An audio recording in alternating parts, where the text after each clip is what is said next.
കുട്ടികളുണ്ട്, സ്വന്തമായിട്ട് വീടില്ല. ആ ഒരു ചിന്ത എൻ്റെ അമ്മയെ ഭരിച്ചിട്ട് അമ്മ പൈസയുടെ കാര്യങ്ങളൊക്കെ ചോദിക്കുമ്പോൾ അപ്പൻ്റെ കയ്യിൽ പണമില്ല.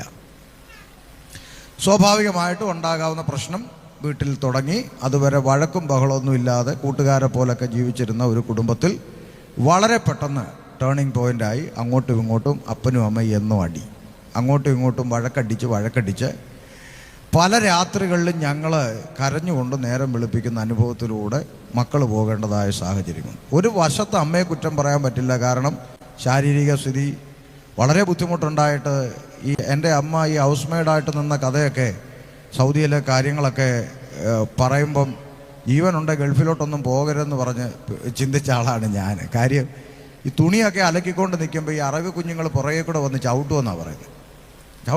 ചവിട്ടി അങ്ങ് എറിയുമെന്ന് വല്ലതും പറയാൻ പറ്റുമോ? അപ്പോൾ അങ്ങനെയൊക്കെയുള്ള ഒത്തിരി തിക്താനുഭവങ്ങൾ അമ്മ നേരിട്ടിട്ടുണ്ട്.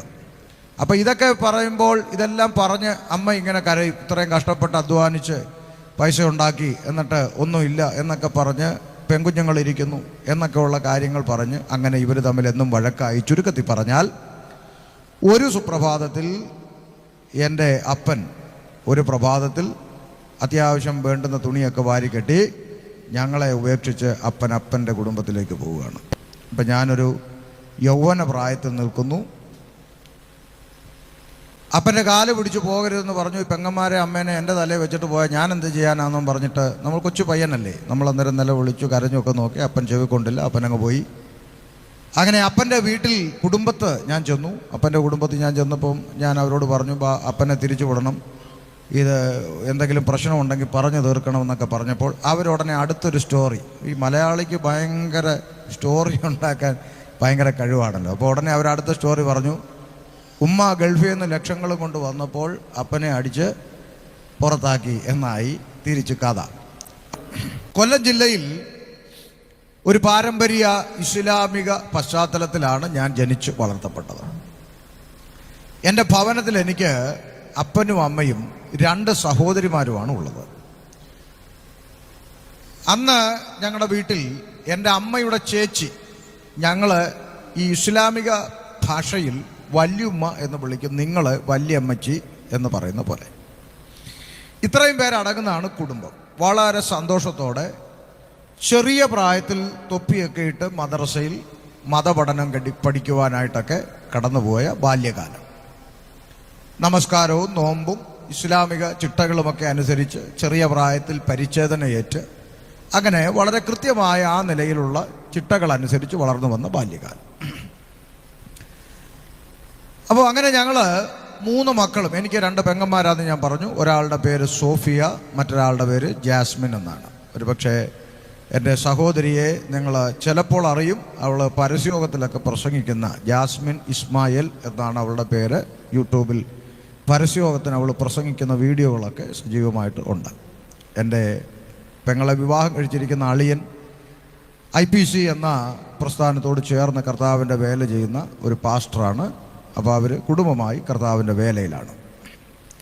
അപ്പം ഞങ്ങൾ 3 മക്കളും യൗവന കാലത്തിലെത്തി നിൽക്കുമ്പോൾ വലിയ സാമ്പത്തിക പ്രതിസന്ധി കുടുംബത്തിൽ നേരിട്ടു. വലിയ സാമ്പത്തിക ഞെരുക്കം നേരിട്ടു. സാമ്പത്തിക ഞെരുക്കം നേരിടുവാനുള്ള ഒരു പ്രധാന കാരണമെന്ന് പറയുന്നത് എൻ്റെ അമ്മയുടെ അമ്മ അഥവാ അമ്മുമ്മ വാർദ്ധക്യകാലത്ത് കൊല്ലത്ത് ഗവൺമെൻറ് ആശുപത്രിയിൽ മരുന്ന് മേടിക്കാൻ ബസ്സിനകത്ത് പോയി. ബസ്സിൽ നിന്ന് ഡോറ് തുറന്ന് ഇറങ്ങുമ്പോൾ ആ വശത്തുകൂടെ ഓവർടേക്ക് ചെയ്തു വന്നൊരു ബൈക്ക് അമ്മുമ്മയെ ഇടിച്ചിട്ടു. അമ്മുമ്മ തല ചെന്ന് ഇടിച്ചിട്ട് സുബോധം മറന്നുപോയി, നഷ്ടപ്പെട്ടു. അങ്ങനെ കുറേ കാലം ചികിത്സിച്ചു. ഓർമ്മയൊന്നും തിരിച്ചു കിട്ടിയില്ലെങ്കിലും അത്യാവശ്യം നല്ല കടം ഉണ്ടായി. അവസാനം അമ്മുമ്മ മരിച്ചും പോയി, കടം ബാക്കിയായി. ഈ ഒരു സാഹചര്യത്തിൽ പാർക്കുന്ന വീട് വിറ്റ് കടം തീർക്കുവാൻ എൻ്റെ അമ്മയും അമ്മയുടെ ചേച്ചി വല്യുമ്മായും ആലോചിച്ച്, അപ്പനും കൂടെ ആലോചിച്ച് തീരുമാനിച്ച് ആ കുടുംബ വീട്, അല്ലെ താമസിച്ചുകൊണ്ടിരുന്ന ഞങ്ങളുടെ വീട് വിറ്റ്, അന്നത്തെ കാലമല്ലേ, വലിയ വിലയൊന്നുമില്ല, ഉള്ളതൊക്കെ കൊണ്ട് വിറ്റ് അത്യാവശ്യം കുറച്ച് ബാധ്യതകളൊക്കെ തീർത്ത് ഞങ്ങളൊരു വാടക വീട്ടിലേക്ക് മാറുന്നു. അവിടം വരെ ഞങ്ങൾക്ക് യേശു എന്ന് പറഞ്ഞാലുള്ള അറിവ് കത്തോലിക്കരായ സഹോദരങ്ങൾ ഞങ്ങളുടെ പരിസരത്ത് അങ്ങും ഇങ്ങുമൊക്കെ താമസമുണ്ട്. ഞങ്ങളെ കുടുംബ വീട്, ഞങ്ങൾ താമസിക്കുന്നത് കൊല്ലം ജില്ലയിൽ രണ്ടാംകുറ്റി എന്ന് പറയുന്ന ഒരു ഏരിയയാണ്. അവിടെ മെജോറിറ്റി മുസ്ലിംസാണ് ഉണ്ടായിരുന്നത് ഞങ്ങളുടെ വീടിൻ്റെ ഏരിയയിൽ. രണ്ടാംകുറ്റി കിളികല്ലൂർ വലിയ പള്ളി ജമാഅത്ത് എന്ന് പറയുന്ന ഒരു വലിയ പള്ളിയുണ്ട്. ആ പള്ളിയായിരുന്നു ഞങ്ങളുടെ പഴയ ഇടവക. അവിടെ കോയിക്കൽ സ്കൂളിൽ ഞാൻ പഠിച്ചു. അതിനോട് ബന്ധപ്പെട്ടുള്ള സ്ഥലമാണ് എൻ്റെ ബാല്യകാലം. അപ്പോൾ അവിടെ നിന്ന് വാടക വീട്ടിലേക്ക് മാറുന്ന കാലം വരെ എല്ലാം വളരെ കൃത്യമായിട്ട് പോയിക്കൊണ്ടിരുന്നു. അപ്പോൾ സ്വന്തമായിട്ട് മുന്നോട്ട് പോകാനുള്ള സാധ്യതകൾ ഇല്ലാതെ ഇരിക്കുന്ന സാഹചര്യത്തിൽ എൻ്റെ അമ്മ ഗൾഫിൽ പോകാനുള്ള ഒരു സാഹചര്യം ഉണ്ടായി. അങ്ങനെ സൗദി അറേബ്യയിൽ വീട്ടുജോലിക്കായി എൻ്റെ അമ്മ ഹൗസ് മെയ്ഡായിട്ട് എൻ്റെ അമ്മ ജോലിക്ക് പോയി. വീട്ടിൽ ഞാനും എൻ്റെ അപ്പനും 2 സഹോദരിമാരും വല്യമായി അടങ്ങുന്ന കുടുംബം. യേശുവിനെ കുറിച്ചുള്ള അറിവ്, അത് ക്രിസ്ത്യാനികളുടെ ദൈവം എന്നുള്ള അറിവ്. അതിനപ്പുറത്തുള്ള അറിവ്, യേശു ഒരു പ്രവാചകനാണ്, ഒരിക്കലും ദൈവമല്ല എന്ന് മദ്രസയിൽ പഠിപ്പിച്ച അറിവ്. ഏറ്റവും മികച്ച നല്ലൊരു പ്രവാചകനാണ്, ശ്രേഷ്ഠനായ പ്രവാചകനാണെന്നൊക്കെയാണ് ഞങ്ങളെ ചെറിയ പ്രായത്തിൽ പഠിപ്പിച്ചത്. പക്ഷേ ദൈവമല്ല, ദൈവം എന്ന് വിളിക്കാൻ പാടില്ല എന്ന് പഠിപ്പിച്ചു. യേശു സൃഷ്ടിയാണ്, സൃഷ്ടാവല്ല എന്ന് ഞങ്ങളെ പഠിപ്പിച്ചു. അങ്ങനെ തലച്ചോറിൻ്റെ അകത്ത് ആ ഒരു ചിന്തയുമൊക്കെ ആയിട്ട് ജീവിക്കുന്ന ഒരു ബന്ധമാണ് യേശുവായിട്ട് നമുക്കുണ്ടായിരുന്നത്. ആ വാടക വീട്ടിൽ താമസിക്കുമ്പോൾ എൻ്റെ അമ്മ മാസ ശമ്പളം, വീട്ടുജോലിയൊക്കെ ആണല്ലോ, ആ കാലത്ത് വലിയ ശമ്പളമൊന്നും അല്ലല്ലോ, കിട്ടുന്നത് കൃത്യമായിട്ട് അപ്പൻ്റെ പേർക്ക് അയച്ചു കൊടുത്തു. ഞങ്ങൾ മക്കൾ യൗവനകാലം, വിദ്യാഭ്യാസം മേഖല, ഞാൻ 10ാം ക്ലാസ്സിൽ പഠിക്കുന്നു. എൻ്റെ സഹോദരി ഒരാൾ അവൾക്ക് ലാബ് ടെക്നീഷ്യ പഠിക്കണമെന്നുള്ള ആഗ്രഹത്തിൽ നിൽക്കുന്നു, മറ്റൊരാൾ നേഴ്സിംഗ് പഠിക്കണമെന്നുള്ള ആഗ്രഹത്തിൽ ഇങ്ങനെ നിൽക്കുന്നു. ഇതാണ് കാലം. അങ്ങനെ ഇരിക്കുന്ന സമയത്ത് ഈ അമ്മ നാട്ടിലേക്ക് കൃത്യമായി പൈസ അയച്ചു കൊടുക്കുകയും, എൻ്റെ അപ്പൻ ഒരു മോശ സ്വഭാവമുള്ള ഒരാളല്ല, എൻ്റെ അപ്പൻ നല്ലൊരു മനുഷ്യനായിരുന്നു. എന്നാൽ ഈ പൈസ കൃത്യമായിട്ട് കയ്യിലോട്ട് ഇങ്ങനെ വന്നു തുടങ്ങിയപ്പോൾ പതിയെ അപ്പൻ്റെ റൂട്ട് മാറി. പുതിയ പല കൂട്ടുകെട്ടുകളും ബന്ധങ്ങളും ഒക്കെ ആ ഒരു പ്രായത്തിൽ ജോലി സ്ഥലത്തു നിന്നൊക്കെ കിട്ടിയ ആളുകളും ഒക്കെ ആയിട്ടുള്ള കൂട്ടുകെട്ട്. വീട്ടിൽ അമ്മയില്ലല്ലോ, അപ്പോൾ ജോലി കഴിഞ്ഞ് കൂട്ടുകാരൊക്കെ ആയിട്ട് പോയി. പിന്നെ ഇവർ എന്തൊക്കെയോ പരിപാടി ഒപ്പിച്ച് ഇച്ചിരിയൊക്കെ ടേസ്റ്റ് ചെയ്യാനായിട്ടൊക്കെ മേടിച്ചു കൊടുത്തു. അങ്ങനെ ഇടയ്ക്കിടയ്ക്കൊക്കെ ഇച്ചിരി ടേസ്റ്റ് ചെയ്യുന്ന അനുഭവമൊക്കെ അപ്പനുണ്ടായി. അങ്ങനെയുള്ളൊരു ജീവിതത്തിലേക്ക് ലൈഫ് പയ്യെ ചേഞ്ചായി വരിക. എന്നാൽ 2 വർഷത്തോളം കഴിഞ്ഞ് എൻ്റെ അമ്മ നാട്ടിലേക്ക് വരുന്നു. ആദ്യത്തെ ദിവസം ഭയങ്കര സന്തോഷം അല്ലേ, അങ്ങനെയാണല്ലോ. കണ്ടിട്ട് പോലും ഇല്ലാത്ത ബന്ധുക്കളൊക്കെ വീട്ടിൽ വരും, പെട്ടിയൊക്കെ പൊട്ടിക്കുക, വലിയ സന്തോഷമാണ്. ഇവരൊക്കെ ബന്ധുക്കളാണോന്ന് പോലും നമ്മൾ അതിശയിച്ചു പോകും. കാര്യം അല്ലാത്ത ഒരു സമയത്തും ഇവരെ ഒന്നും നമ്മൾ കാണാറില്ല, കഷ്ടത്തിലൊന്നും ആരെയും കാണാറില്ല. ഏതായാലും അങ്ങനെ ആദ്യത്തെ ദിവസങ്ങൾ സന്തോഷകരമായി കടന്നുപോയി. അത് കഴിഞ്ഞപ്പോൾ 2 പെൺകുട്ടികളുണ്ട്, സ്വന്തമായിട്ട് വീടില്ല. ആ ഒരു ചിന്ത എൻ്റെ അമ്മയെ ഭരിച്ചിട്ട് അമ്മ പൈസയുടെ കാര്യങ്ങളൊക്കെ ചോദിക്കുമ്പോൾ അപ്പൻ്റെ കയ്യിൽ പണമില്ല.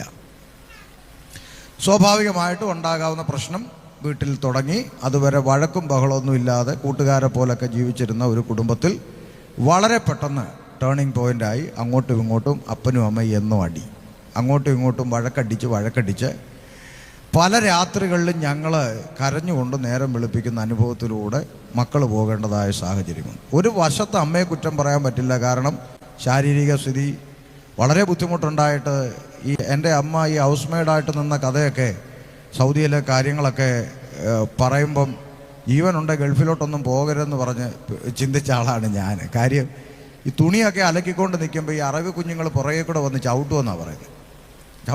ചവിട്ടി അങ്ങ് എറിയുമെന്ന് വല്ലതും പറയാൻ പറ്റുമോ? അപ്പോൾ അങ്ങനെയൊക്കെയുള്ള ഒത്തിരി തിക്താനുഭവങ്ങൾ അമ്മ നേരിട്ടിട്ടുണ്ട്. അപ്പോൾ ഇതൊക്കെ പറയുമ്പോൾ ഇതെല്ലാം പറഞ്ഞ് അമ്മ ഇങ്ങനെ കരയും. ഇത്രയും കഷ്ടപ്പെട്ട് അധ്വാനിച്ച് പൈസ ഉണ്ടാക്കി എന്നിട്ട് ഒന്നുമില്ല എന്നൊക്കെ പറഞ്ഞ് പെൺകുഞ്ഞുങ്ങളിരിക്കുന്നു എന്നൊക്കെയുള്ള കാര്യങ്ങൾ പറഞ്ഞ് അങ്ങനെ ഇവർ തമ്മിൽ എന്നും വഴക്കായി. ചുരുക്കത്തിൽ പറഞ്ഞാൽ ഒരു സുപ്രഭാതത്തിൽ എൻ്റെ അപ്പൻ ഒരു പ്രഭാതത്തിൽ അത്യാവശ്യം വേണ്ടുന്ന തുണിയൊക്കെ വാരിക്കെട്ടി ഞങ്ങളെ ഉപേക്ഷിച്ച് അപ്പൻ്റെ കുടുംബത്തിലേക്ക് പോവുകയാണ്. അപ്പം ഞാനൊരു യൗവന പ്രായത്തിൽ നിൽക്കുന്നു. അപ്പൻ്റെ കാല് പിടിച്ച് പോകരുതെന്ന് പറഞ്ഞു. ഈ പെങ്ങന്മാരെ അമ്മേനെ എൻ്റെ തലയിൽ വെച്ചിട്ട് പോയാൽ ഞാൻ എന്ത് ചെയ്യാനാണെന്നും പറഞ്ഞിട്ട്, നമ്മൾ കൊച്ചു പയ്യനല്ലേ, നമ്മൾ അന്നേരം നില വിളിച്ചു കരഞ്ഞൊക്കെ നോക്കി. അപ്പൻ ചെവിക്കൊണ്ടില്ല, അപ്പനങ്ങ് പോയി. അങ്ങനെ അപ്പൻ്റെ വീട്ടിൽ കുടുംബത്ത് ഞാൻ ചെന്നു. അപ്പൻ്റെ കുടുംബത്തിൽ ഞാൻ ചെന്നപ്പം ഞാൻ അവരോട് പറഞ്ഞു, അപ്പനെ തിരിച്ചു വിടണം, ഇത് എന്തെങ്കിലും പ്രശ്നമുണ്ടെങ്കിൽ പറഞ്ഞു തീർക്കണമെന്നൊക്കെ പറഞ്ഞപ്പോൾ അവരുടനെ അടുത്തൊരു സ്റ്റോറി, ഈ മലയാളിക്ക് ഭയങ്കര സ്റ്റോറി ഉണ്ടാക്കാൻ ഭയങ്കര കഴിവാണല്ലോ. അപ്പോൾ ഉടനെ അവരടുത്ത സ്റ്റോറി പറഞ്ഞു. ഉമ്മ ഗൾഫിൽ നിന്ന് ലക്ഷങ്ങളും കൊണ്ട് വന്നപ്പോൾ അപ്പനെ അടിച്ച് പുറത്താക്കി എന്നായി തിരിച്ച് കഥ. അപ്പം ഞാൻ പറഞ്ഞു, അങ്ങനല്ല, അമ്മ അയച്ചു കൊടുത്ത പൈസയുടെ എല്ലാം റെസിപ്റ്റും കാര്യങ്ങളൊക്കെ അമ്മയുടെ കയ്യിലുണ്ട്, പണം നഷ്ടപ്പെടുത്തിയത് അപ്പനാണ് എന്നൊക്കെ പറഞ്ഞിട്ടും ഇവരാരും അത് മൈൻഡ് ചെയ്തില്ല. അപ്പം എനിക്ക് ദേഷ്യവും സങ്കടവും ഒക്കെ വന്ന് ഞാൻ യൗവന പ്രായമല്ലേ പ്രതികരിച്ചപ്പോൾ മുയലിനെ പിടിച്ച് ചെവിയിലെടുത്ത് ദൂരെ കളയുന്ന പോലെ അവരെന്നെ എടുത്ത് വെളിയിൽ കളഞ്ഞു. അപ്പം ആ ഒരു ദേഷ്യവും പകയും ഒക്കെ എൻ്റെ മനസ്സിൽ അപ്പനോടും അപ്പൻ്റെ കുടുംബക്കാരോടും ഉണ്ടായി. അവിടെ വെച്ച് എൻ്റെ പഠിത്തം അവസാനിപ്പിക്കേണ്ടതായിട്ട് വന്നു. കാരണം മുമ്പിൽ പോകാൻ വാടക കൊടുക്കാൻ മാർഗ്ഗമില്ല, വീട്ടിൽ അമ്മയ്ക്കും പെങ്ങന്മാർക്കും ആഹാരം കൊടുക്കാൻ വേറെ വരുമാനമില്ല, അമ്മ ശാരീരികമായ ബുദ്ധിമുട്ടിലായിരിക്കുന്ന അമ്മ. അപ്പോൾ ജീവിതം മുന്നോട്ട് കൊണ്ടുപോകണം എന്നുള്ള നിലയിൽ എന്തെങ്കിലുമൊക്കെ ജോലിക്ക് പോകണം എന്നുള്ളൊരു ചിന്ത ഹൃദയത്തിൻ്റെ അകത്ത് വന്നിട്ട് പഠിത്തം അവിടെ വെച്ച് ബ്ലോക്കായി. പക്ഷേ കൃത്യമായിട്ടൊരു ജോലി, ഒരു നല്ല വിദ്യാഭ്യാസം നമുക്ക് പറയാനായിട്ടൊരു ഡിഗ്രി ഒന്നും ഇല്ലാത്തത് കൊണ്ട് അങ്ങനെ ജോലിയൊന്നും ഇല്ലാതിരുന്ന കാലങ്ങളിൽ ഒരു പറ്റം കൂട്ടുകാരുടെ കൂട്ടത്തിൽ അകപ്പെട്ടു. അപ്പനോടും കുടുംബക്കാരോടും ഉള്ള വാശി, ഇവരെ എവിടെ കണ്ടാലും അടിക്കണമെന്നുള്ള ചിന്ത, ഇത് കൂട്ടുകാരുടെ കൂടെ കൂടിയപ്പോൾ ബലമായി. അപ്പോഴാണ് ഞാൻ സീന സിസ്റ്റർക്ക് പറഞ്ഞാൽ അറിയും, പള്ളിത്തോട്ടം ഭാഗത്തായിരുന്നു, തങ്കശ്ശേരി പള്ളിത്തോട്ടം ഭാഗത്തായിരുന്നു കൂട്ടുസംഘം. മിക്കവാറും ഒക്കെ പള്ളിത്തോട്ടം കടപ്പുറത്ത് ഉണ്ടാകും, കൂട്ടുകാരുമായിട്ട് അങ്ങനെ കറങ്ങി നടക്കും. ഡിസ്ട്രിക്ട് ആശുപത്രിയുടെ പുറകു വശത്തെ സുരഭി ബാറായിരുന്നു കൂട്ടുകാരുമായിട്ട് കൂടുന്ന സ്ഥലം, ഇപ്പോഴും അവിടെ ഉണ്ട്. ഇതൊക്കെ പറഞ്ഞാൽ അറിയുന്ന ഒരാളുള്ളതുകൊണ്ടാണ് അങ്ങനെ പറയും. അപ്പോൾ അവിടെയൊക്കെ കൂടി അങ്ങനെ കൂട്ടുകാരുമായി റൂട്ട് പയ്യെ വഴിമാറി. അങ്ങനെ അപ്പൻ പോയതിനേക്കാൾ വേദന മകൻ എന്ന നിലയിൽ എൻ്റെ ജീവിതം ഇങ്ങനെ തലതിരിഞ്ഞു പോയി. അപ്പോൾ എൻ്റെ സഹോദരി നേഴ്സിംഗ് പഠിക്കണമെന്നാണ് മോഹമെങ്കിലും അതിനുള്ള ഡിഗ്രി പറ്റാത്തത് കൊണ്ട് അവൾ എന്ത് ചെയ്തു, അവൾ വീടിനടുത്തുള്ളൊരു ക്ലിനിക്കിൽ അല്ലാണ്ട് പോയി പഠിക്കാനായിട്ട്, ക്ലിനിക്കിൽ ഇങ്ങനെ പോയി, ജനറലായിട്ട് പോയി പഠിക്കാനായിട്ട് പോയി. അപ്പോൾ അവിടുത്തെ ഡോക്ടർ മുഹമ്മദ് ഇബ്രാഹിം നല്ലൊരു മനുഷ്യനാണ്. അപ്പോൾ അദ്ദേഹം പറഞ്ഞു, മോളെ നിൻ്റെ വാപ്പ ഇങ്ങനെ പോയി, നിൻ്റെ സഹോദരൻ ഇങ്ങനെ ആയി, ഇപ്പോൾ വീട്ടിലെ കാര്യങ്ങളൊക്കെ എങ്ങനെയാണെന്നൊക്കെ ചോദിച്ചപ്പോൾ അവൾ കരഞ്ഞു. അപ്പോൾ അവളുടെ സങ്കടമൊക്കെ കണ്ടപ്പം ഡോക്ടർ പറഞ്ഞൊരു കാര്യം ചെയ്യും, ഡൽഹിയിൽ ഉത്തം നഗർ എന്ന് പറഞ്ഞ സ്ഥലത്ത് ഒരു ഹോസ്പിറ്റലിൽ ഞാൻ എൻ്റെ കെയർ ഓഫിൽ, അവിടെ എനിക്ക് പരിചയമുള്ള പിള്ളേർ അവിടെ നേഴ്സായിട്ട് വർക്ക് ചെയ്യുന്നുണ്ട്. അപ്പോൾ അവിടെ പോയാൽ നിനക്ക് പഠിക്കുകയും ചെയ്യാം, എന്തെങ്കിലും സ്റ്റൈഫൻഡ് ഇങ്ങോട്ട് കിട്ടും. അപ്പോൾ അത്യാവശ്യം ഇപ്പോൾ ഇതൊരു ചെറിയ ക്ലിനിക്കാണ്, വലിയ പൈസ ഒന്നും തരാൻ എനിക്ക് പറ്റത്തില്ലെന്ന് പറഞ്ഞു. അങ്ങനെ ചുരുക്കി പറഞ്ഞാൽ അവൾ ഡൽഹി പോകാൻ സമ്മതിച്ചു. അങ്ങനെ എൻ്റെ സഹോദരിയെ റെയിൽവേ സ്റ്റേഷനിൽ യാത്ര അയക്കുവാൻ കൊല്ലം റെയിൽവേ സ്റ്റേഷൻ്റെ 2-ാം നമ്പർ പ്ലാറ്റ്ഫോമിൽ ഞങ്ങൾ നിൽക്കുന്നു. കേരള എക്സ്പ്രസ് അല്പസമയത്തിനുള്ളിൽ എത്തിച്ചേരുമെന്ന് കമ്പ്യൂട്ടർ ചേച്ചി വിളിച്ചു പറഞ്ഞു. അങ്ങനെ നമ്മളിങ്ങനെ കഠിനപ്പെട്ട മനുഷ്യനായി വല്ലാത്ത പരുവത്തിൽ ഇങ്ങനെ നിൽക്കുക. അപ്പോൾ എൻ്റെ സഹോദരി ട്രെയിൻ വരുന്ന നിമിഷങ്ങളോടടുത്തപ്പം എൻ്റെ സഹോദരി എൻ്റെ അടുത്ത് വന്ന് പറഞ്ഞു, ഒരു പരിചയമില്ലാത്ത സ്ഥലത്തോട്ടാണ് ഞാൻ പോകുന്നത്, എൻ്റെ ജീവിതം എന്താകുമെന്നൊന്നും എനിക്കറിയത്തില്ല, അപ്പം അമ്മയും അവൾക്കും വേറെ ആരുമില്ല, എന്തെങ്കിലും ജോലി ചെയ്ത് അവരെ നോക്കാൻ പറ്റുമെങ്കിൽ നോക്കണം എന്നൊക്കെ പറഞ്ഞവൾ ഭയങ്കരമായിട്ട് കരഞ്ഞു. അപ്പോൾ അന്നേരം എൻ്റെ മനസ്സ് ഭയങ്കരമായിട്ട് വേദനിച്ചു. അപ്പോൾ ഞാൻ അവളോട് പറഞ്ഞു, ധൈര്യമായിട്ട് പോ, കുഴപ്പമില്ല, ഞാൻ അവരെ നോക്കിക്കൊള്ളാമെന്ന് പറഞ്ഞ് അങ്ങനെ സമാധാനിപ്പിച്ച് അവളെ കയറ്റി വിട്ടു. അവളെ കയറ്റി വിട്ട് കഴിഞ്ഞപ്പോൾ എനിക്ക് ചിന്തയുണ്ടായി, എന്തെങ്കിലും ജോലിക്ക് പോകണം, മാനസാന്തരം എന്ന് വേണേൽ പറയാം. അങ്ങനെ ഒരു മാനസാന്തരം അവിടെ വെച്ചുണ്ടായി. ജോലി അന്വേഷിച്ചു, നല്ല ജോലികൾ എവിടെ കിട്ടാനാ, ഡിഗ്രി ഒന്നും പറയാനില്ല. അങ്ങനെ ഒരു കൂട്ടുകാരൻ പറഞ്ഞു ഒരു ജോലിയെക്കുറിച്ച്. ജോലി എന്തെന്ന് വെച്ചാൽ, രാവിലെ കൊല്ലത്ത് ടൗണിൽ ക്ലോക്ക് ടവർ ഉണ്ട് ഞങ്ങൾക്ക്, ക്ലോക്ക് ടവർ ജംഗ്ഷൻ. ക്ലോക്ക് ടവറിൻ്റെ നേരെ ഓപ്പോസിറ്റ് യൂണിയൻ ബാങ്കിൾസ് എന്ന് പറയുന്ന ഒരു കടയുണ്ട്. ഇപ്പം അതിന് തൊട്ടടുത്ത് അയ്യപ്പ ബാങ്കിൾസ് എന്നും പറഞ്ഞൊരു കട ഇപ്പോൾ ഉണ്ട്. അപ്പോൾ അവിടുത്തെ ഗുണം എന്തെന്ന് ചോദിച്ചാൽ, നമ്മൾ ഈ നിത്യോപയോഗ സാധനങ്ങളൊക്കെ ഈ വളരെ ചീപ്പ് വിലയ്ക്ക് കിട്ടും. എന്ന് പറഞ്ഞാൽ 15 രൂപ വിലയുള്ള ഒരു ടൂത്ത് ബ്രഷ് നമുക്ക് 3 രൂപയ്ക്ക് കിട്ടും, വെറും 3 രൂപയ്ക്ക്. അപ്പോൾ അങ്ങനത്തെ ഇതാണ് സാധനമൊക്കെ, അത്രയ്ക്ക് ക്വാളിറ്റിയെ കാണുള്ളൂ. അപ്പം നമ്മുടെ കൂട്ടുകാരൻ പറഞ്ഞ ഐഡിയ എന്തെന്ന് വെച്ചാൽ, ഈ പറയപ്പെട്ട യൂണിയൻ ബാങ്കിൾസിൽ പോയിട്ട് ഈ സോപ്പ്, ചീപ്പ്, ടങ് ക്ലീനർ, അങ്ങനത്തെ ഉള്ള കുറേ ഐറ്റംസ് ഉണ്ട്. അതല്ല ഈ 3 രൂപ ബ്രഷിന് പിന്നെ 1 രൂപ 50 പൈസ സോപ്പ് ചീപ്പ്, ഇതെല്ലാം കൂടെ ചേർത്ത് എല്ലാം കൂടെ ഒരു 6-6.5 രൂപയ്ക്ക് ഒരു 5-6 കൂട്ടം സാധനം 6-6.5 രൂപയ്ക്ക് കിട്ടും. അപ്പം നമ്മൾ എന്ത് ചെയ്യുക, 6-7 കൂട്ടം സാധനം 10 രൂപ എന്നും പറഞ്ഞ് നമ്മൾ കമ്പനിയുടെ പരസ്യക്കാരാണെന്നും പറഞ്ഞു എന്തൊക്കെ കള്ളവാന്നറിയാ പറയുന്നത്. ഇപ്പോൾ ഈ ടൂത്ത് ബ്രഷ് പുതുതായിട്ട് ഇറങ്ങാൻ പോകുന്നൊരു കമ്പനിയാണ്. ആ കമ്പനിയുടെ പരസ്യത്തിന് വേണ്ടി 15 രൂപയുടെ ടൂത്ത് ബ്രഷ് നമ്മൾ 10 രൂപയ്ക്ക് കൊടുക്കുകയാണ്. അതിൻ്റെ കൂടെ ഈ 5-6 ഐറ്റം നമ്മൾ ഫ്രീ തരുമെന്നും പറഞ്ഞാണ്. സത്യത്തിൽ ഇതെല്ലാം കൂടെ 6 രൂപയേ ഉള്ളൂ. അപ്പോൾ ഇതാ നമ്മുടെ കച്ചവടത്തിൻ്റെ നാക്ക്. അപ്പോൾ അങ്ങനെ നമ്മൾ ഈ ബാഗും ചുമന്ന് ഓരോ വീട് തോറും കയറി ഇറങ്ങി വെളുപ്പാൻ കാലത്ത് എല്ലാ വീട്ടിൻ്റെയും വാതിലിലെത്തണം. കാര്യം ആളുകൾ പല്ല് തേക്കുന്ന സമയത്ത് അവിടെ എത്തണം. എന്നിട്ട് നമ്മൾ പറയും, പിന്നെ ചേട്ടാ ബ്രഷൊക്കെ ചിരിച്ച് കാണിക്കാൻ തുടങ്ങിയല്ലോ, അതങ്ങ് മാറ്റിക്കൂടെ എന്ന് നമ്മൾ പറഞ്ഞ് അങ്ങനെയൊക്കെയാണ് ഈ ബ്രഷ് കച്ചവടം ചെയ്യാൻ വേണ്ടിയിട്ട് നമ്മൾ ശ്രമിക്കുന്നത്. അങ്ങനെ ഒത്തിരി അനുഭവങ്ങളുണ്ട്. ഓരോ വീടുകൾ തോറും കയറി ഇറങ്ങി നമ്മളിത് വിൽക്കാൻ ശ്രമിക്കുമ്പോൾ നാട്ടിലെ മലയാളിയല്ലേ, ചില ആളുകൾ പറയും കള്ളന്മാരാണ്, പകല് വീട് കണ്ടുവച്ചിട്ട് രാത്രി കക്കാൻ വരുന്നവരാന്ന് പറഞ്ഞ് ഓടിച്ച അനുഭവങ്ങളുണ്ട്. പിന്നെ പട്ടിയെ തുറന്നു വിട്ട് കടുപ്പിക്കുമെന്നും പറഞ്ഞ് ഓടിച്ച അനുഭവങ്ങളുണ്ട്.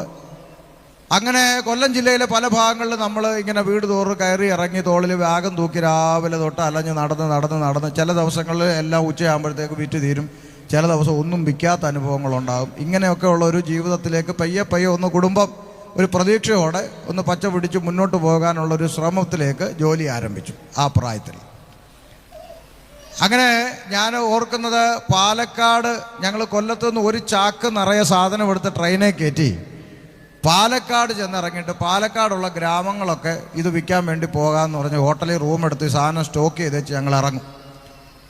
അങ്ങനെ ഇറങ്ങി ഒരു ദിവസം എനിക്ക് മറക്കാനാകാത്തൊരു ഓർമ്മ, എപ്പോഴും ഓർക്കുമ്പം ദൈവത്തെ സ്തുതിക്കും. കാര്യം ഒരു ദിവസം ഒരു 2 മണി വരെ ഇത് നടന്നിട്ടും ഒരു പീസ് പോലും വിറ്റില്ല. വിശക്കുന്നു. അപ്പോൾ കഴിക്കണം. അപ്പം വിശന്നിട്ട് അങ്ങ് കരച്ചിൽ വന്നിട്ട് ഞാൻ ഓർക്കുക, ഭാരതപ്പുഴയുടെ ആ മണലിൽ ഉച്ചയ്ക്ക് 2 മണിക്ക് ഞാൻ അവിടെ കുത്തിയിരുന്ന് കരഞ്ഞിട്ടുണ്ട്. ആരോട് പറയാനാ, വിശന്നിട്ട് കരയുക. അപ്പോഴും പിന്നെ പെട്ടെന്ന് തലയിൽ ബൾബ് കത്തി ഇങ്ങനെ ഇരുന്ന് കരഞ്ഞിട്ട് കാര്യമില്ലല്ലോ, ഒരെണ്ണമെങ്കിലും വിറ്റാലല്ലേ എല്ലാം കഴിക്കാൻ പറ്റൂ, 10 രൂപ കിട്ടണ്ടേ. അങ്ങനെ വീണ്ടും എഴുന്നേറ്റ് നടന്ന് അങ്ങനെ പോയി ഒരു 3-3:30 എങ്ങാണ്ടായപ്പോൾ ഒരു വീട്ടിൽ 2 പീസ് ബ്രഷ് എടുത്ത് 20 രൂപ കിട്ടി. അതുകൊണ്ട് നേരെ ചായക്കടയിലേക്ക് ഓടി ഗുണ്ടും ചായ മേടിച്ച് കഴിച്ചതൊക്കെ ഇപ്പോഴും ഓർക്കുക. ജീവിതത്തിൻ്റെ അനുഭവങ്ങളാണ് ഞാൻ പറയുന്നത്. ഇതൊക്കെ നമ്മൾ ഓർമ്മയിലിരിക്കണം. കാരണം ദൈവം നമ്മളെ നടത്തിയ വഴികളും ഇന്ന് നമ്മൾ ജോലി എന്നും കഷ്ടപ്പെടുന്നതൊക്കെ ആ സാഹചര്യത്തെ ഓർക്കുമ്പോൾ ഇന്നൊക്കെ എത്രയോ നന്നായിട്ട് ദൈവം നമ്മളെ നടത്തുന്നു. അപ്പം അങ്ങനെ പോയ അനുഭവങ്ങളുണ്ട്. അങ്ങനെയൊക്കെ ജീവിതം എങ്ങനെയെങ്കിലും തള്ളി നീക്കാൻ മുന്നോട്ട് പോയിക്കൊണ്ടിരിക്കുന്ന സമയം, അത്രയും പറഞ്ഞ ആ ഭാഗം ഞാൻ അങ്ങ് വിടുക.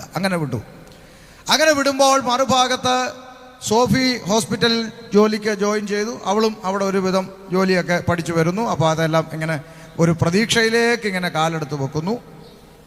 അങ്ങനെ വന്നപ്പോൾ ഒരു ദിവസം ഈ വാടകക്കാരൻ വന്നിട്ട് പറഞ്ഞു, ഈ വാടക മുടങ്ങാൻ തുടങ്ങിയിട്ട് 2-3 മാസമായി, നിങ്ങൾ വേറെ വീട് നോക്കേണ്ടി വരും എന്നൊക്കെ പറഞ്ഞു. ഒരു ഭാഗത്ത് വാടകക്കാരുടെ ഞെരുക്കം ഇങ്ങനെ വരാൻ തുടങ്ങി. കാരണം നമുക്ക് അത്രയും വലിയ ശമ്പളമൊന്നും നമുക്കില്ലല്ലോ.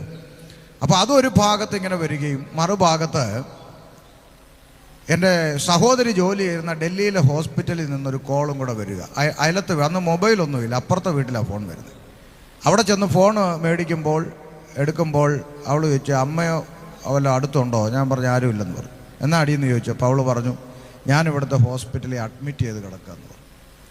അപ്പോൾ അഡ്മിറ്റ് ചെയ്ത് കിടക്കുകയാണ് എന്ന് പറഞ്ഞപ്പോൾ പിന്നെ ഞാൻ ചോദിച്ചു എന്താ കാര്യം എന്ന് ചോദിച്ചപ്പോൾ അവൾ പറഞ്ഞു, പിന്നെ 2-3 ദിവസമായി വയറ്റിൽ വേദന സഹിക്കാൻ വയ്യാതുണ്ടായി. അപ്പം അൾട്രാസൗണ്ട് ചെയ്തപ്പം കിഡ്നിയുടെ അവിടെ എന്തോ സിസ്റ്റ് ഉണ്ട്, അപ്പം അത് സർജറി ചെയ്ത് മാറ്റണം എന്ന് ഡോക്ടർ പറഞ്ഞു. അപ്പം ഈ വിവാഹം കഴിക്കാത്ത കുട്ടിയായതുകൊണ്ട് ഉത്തരവാദിത്തപ്പെട്ടവരാരെങ്കിലും നാട്ടിൽ നിന്ന് വരണം, സൈൻ ചെയ്യണം എന്നൊക്കെ അവർ പറഞ്ഞു.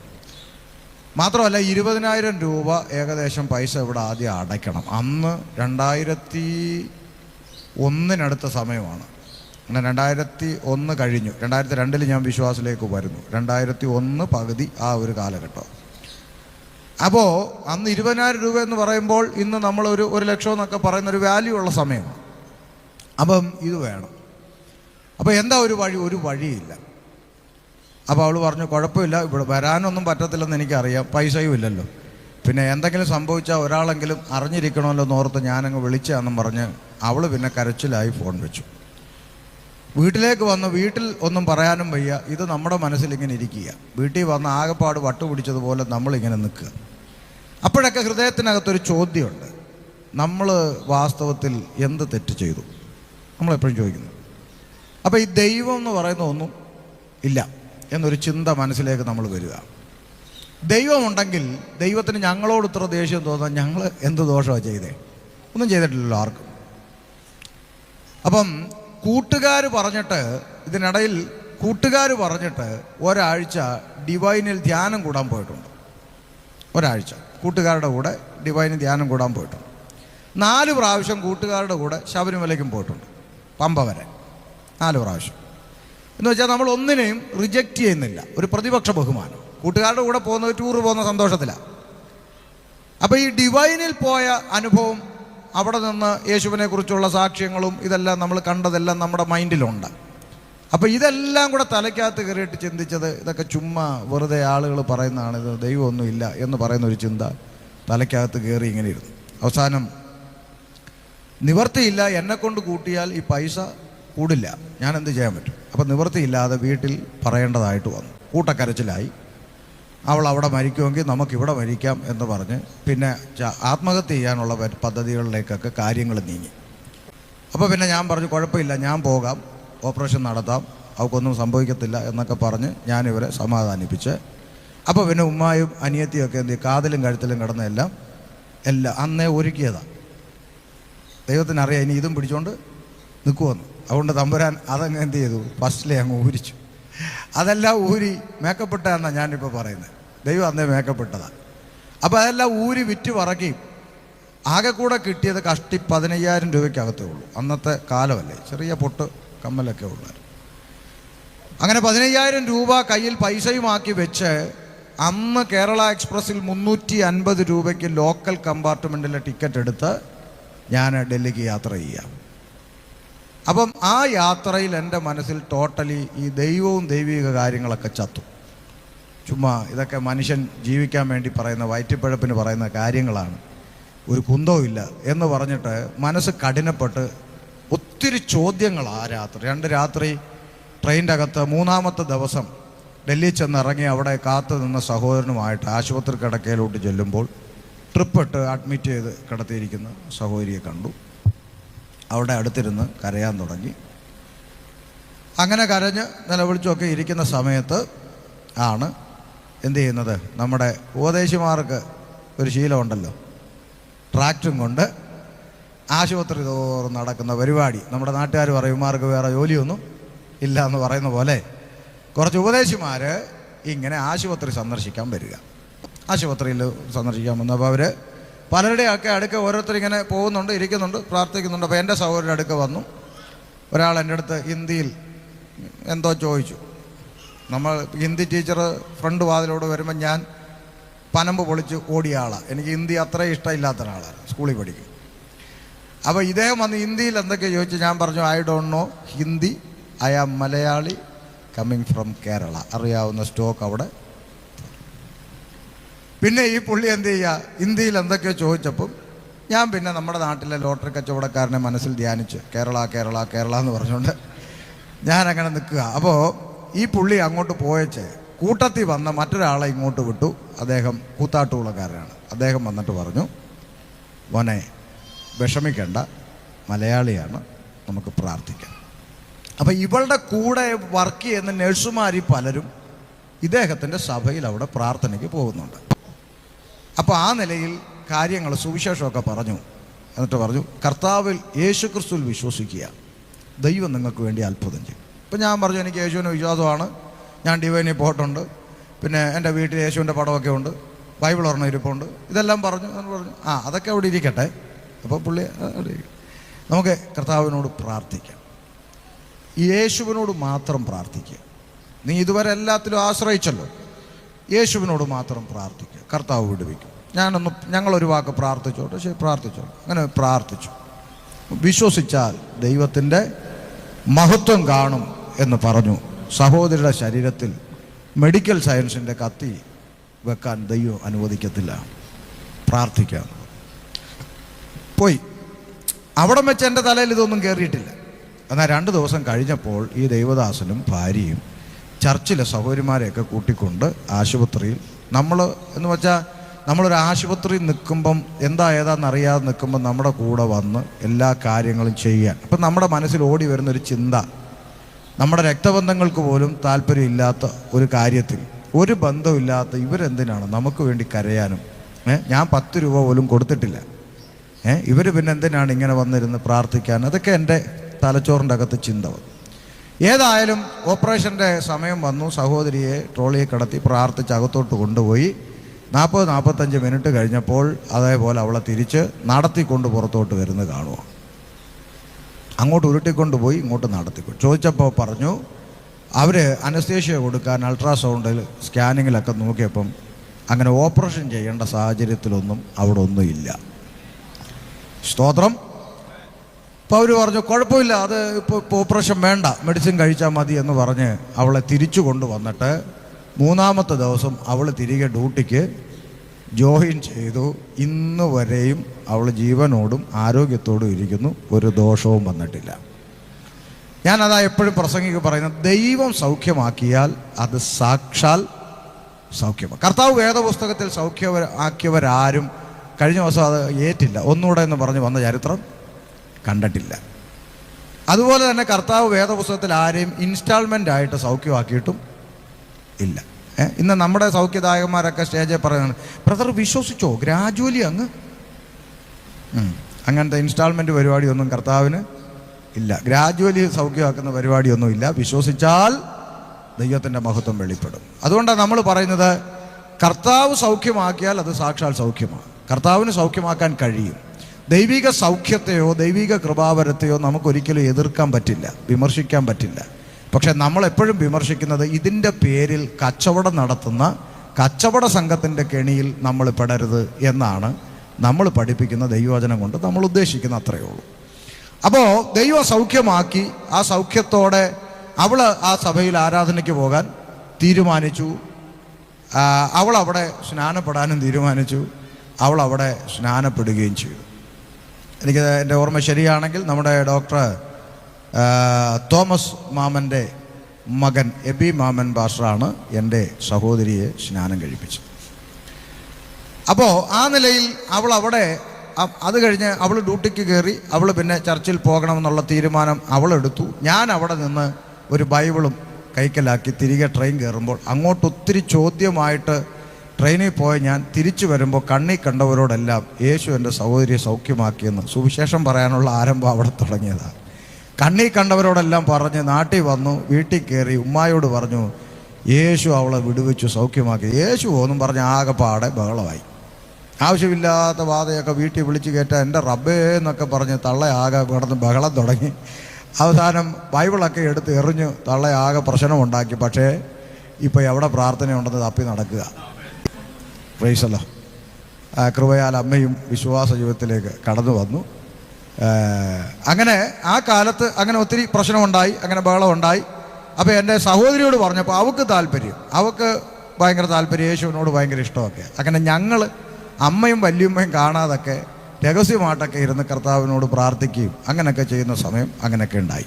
അങ്ങനെ ഇരിക്കുമ്പോൾ വീടിനടുത്ത് പെന്തക്കോസൊന്ന് കണ്ടിട്ടും കേട്ടിട്ടും ഇല്ലാത്ത ഞങ്ങളുടെ നാട്ടിൽ ഒരു വീട് വാടകയ്ക്കെടുത്ത് ഒരു ദൈവദാസം വന്ന് കൊട്ടിപ്പാടി തുടങ്ങി. നോക്കേ, ദൈവത്തിൻ്റെ പദ്ധതി നോക്കി.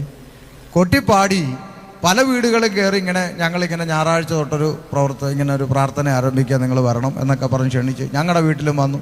എന്ത് പ്രാർത്ഥനയാണെന്ന് ചോദിച്ചാൽ പറഞ്ഞു, അത് യേശുവിനോടുള്ള പ്രാർത്ഥന. യേശുവിനോടുള്ള പ്രാർത്ഥനയാണ്, ഞങ്ങൾക്ക് ഭയങ്കര ഇഷ്ടമാണ്, തീർച്ചയായിട്ടും വരുമെന്ന് പറഞ്ഞു. അങ്ങനെയാണ് ഞങ്ങൾ ആദ്യമായിട്ട് ആലയത്തിൽ കടന്നു പോകുന്നത്. അവിടെ ചെന്ന് പാട്ടുപാടി കയ്യടിയും പാട്ടുമൊക്കെ കണ്ടപ്പോൾ ഇച്ചിരി ബുദ്ധിമുട്ടൊക്കെ തോന്നിയെങ്കിലും ദൈവവചനത്തിൻ്റെ പ്രസംഗം ആരംഭിച്ചു. വചനം കേട്ടു. 12 മണിക്ക് തുടങ്ങിയ പ്രസംഗം ക്രൂശ് മരണത്തെ വരച്ച് കാണിക്കുന്നത് പോലെ കർത്താവ് മാനവജാതിക്ക് വേണ്ടി ചെയ്ത വലിയ ത്യാഗം നമ്മുടെ കൺമുമ്പിൽ വരച്ചു കാണിക്കുന്നത് പോലെ കർത്താവിൻ്റെ ക്രൂശ് മരണത്തെക്കുറിച്ച് പ്രസൻറ്റ് ചെയ്തിട്ട് 12:40 ദൈവദാസൻ ചോദിച്ചു, നിനക്ക് വേണ്ടി പ്രാണനെ തന്ന ഈ യേശുവിനെ ആർക്ക് വേണം? ആർക്ക് വേണമെന്ന് ചോദിക്കുകയും ഞാനും എൻ്റെ സഹോദരി ഒന്നുപോലെ ചാടി എഴുന്നേറ്റിട്ട് പറഞ്ഞു, ഞങ്ങൾക്ക് വേണം. അങ്ങനെ 2/8/2002 ഉച്ചയ്ക്ക് 12:40 ഞങ്ങൾ രക്ഷിക്കപ്പെട്ടു. കർത്താവിനെ ഏറ്റുപറഞ്ഞ് രക്ഷിക്കപ്പെട്ടു. അത് കഴിഞ്ഞ് അമ്മയോട് പറഞ്ഞു, ചർച്ചയിൽ വരണം, ഇങ്ങനെയാണ് കാര്യങ്ങൾ എന്ന് പറഞ്ഞു കൊടുത്ത് ഒടുവിൽ ഞങ്ങളുടെ നിർബന്ധത്തിൽ വല്യമ്മ വന്നിട്ടില്ല, അമ്മ വന്നു. അമ്മ വന്നിട്ട് ചില ആഴ്ചകൾ പിന്നിട്ടപ്പോൾ അമ്മയും കർത്താവിനെ സ്വീകരിച്ചു. അങ്ങനെ ഞങ്ങൾ 3 പേരും ഒരുമിച്ച് സ്നാനപ്പെടാനുള്ള തീരുമാനമെടുത്തു. സ്നാനത്തൊട്ടിയിൽ സെൻട്രൽ സഭയിലൊക്കെ സ്നാനപ്പെടുത്താമെന്ന് ഉപദേശി പറഞ്ഞപ്പോൾ നമ്മൾ പുതിയ SI ചാർജ് എടുത്ത പോലെ നിൽക്കുകയല്ലേ കർത്താവിനെ അറിഞ്ഞിട്ട്. നമ്മൾ പറഞ്ഞു അതൊന്നും പറ്റത്തില്ല, സ്നാനപ്പെടുത്തുന്നെങ്കിൽ പരസ്യമായിട്ട് സ്നാനപ്പെടുത്തണമെന്ന് പറഞ്ഞു. അപ്പോൾ പാർസൺ ചാർജായി. എന്നാൽ പിന്നെ അങ്ങനെ ആട്ടെന്ന് പറഞ്ഞു. ഞാൻ ഓർക്കുന്നു, ഞങ്ങൾ വഴിയേ പാട്ടും പാടി കൊല്ലത്ത് അയത്തിൽ ജംഗ്ഷനിൽ അയത്തിൽ നിന്ന് തട്ടാമലയ്ക്ക് പോകുന്ന ബൈപ്പാസിൽ മാരുതിയുടെ സാരഥി ഷോറൂമിൻ്റെ അവിടെ ബൈപ്പാസിൻ്റെ അടിയിൽ കൂടെ ഒഴുകുന്ന നദിയിൽ ഞങ്ങൾ സ്നാനപ്പെടുവാൻ ഇറങ്ങി നിൽക്കുക. അപ്പോൾ ആരൊക്കെയോ പറഞ്ഞു, തോണ്ടറാ പോയടാ, ഇളയ കുഞ്ഞിൻ്റെ കൊച്ചുമോനൊക്കെ മതം മാറിയിടാ, ബുന്തുക്കോസ് എന്നായിരുന്നു. നല്ല ആൾ പലർന്നൊന്നും അറിയത്തില്ല അന്ന്. ആളുകൾ പറഞ്ഞു ബുന്തുക്കോസുകാർ കൊണ്ടുപോയി എന്നൊക്കെ പറഞ്ഞു.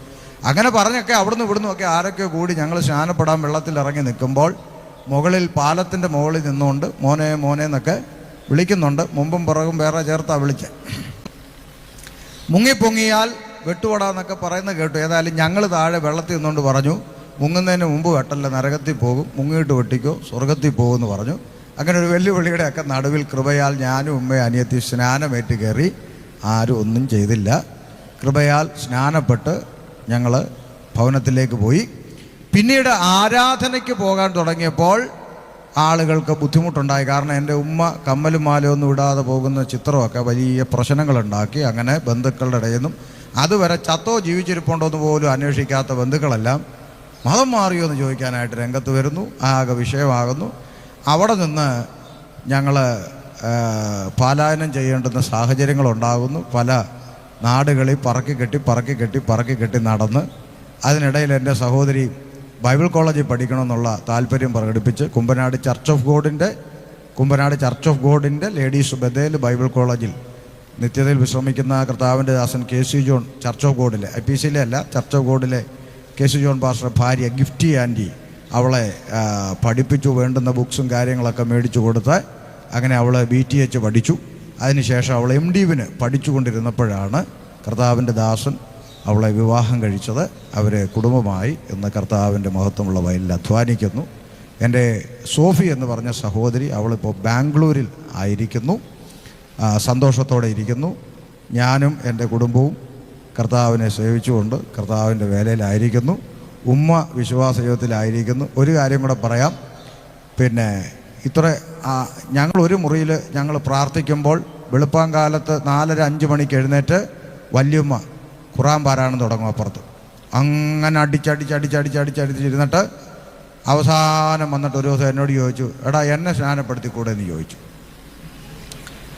അപ്പം ഞാൻ പറഞ്ഞു സ്നാനപ്പെടണമെന്ന് ചോദിച്ചു. പിന്നെ ഞാൻ മാത്രം നരകത്തിൽ പോട്ടെന്ന് ചോദിച്ചു. എന്നാൽ വരാൻ പറഞ്ഞു. അങ്ങനെ കൊണ്ടുപോയി വല്യമ്മയെ സ്നാനപ്പെടുത്തി. കൃപയാൽ ഇപ്പം നിത്യതയിൽ വിശ്രമിക്കുന്നു. പ്രാർത്ഥിച്ച് നല്ല ഒരടക്കം ദൈവം കൊടുത്തു, വിശ്രമിക്കുന്നു.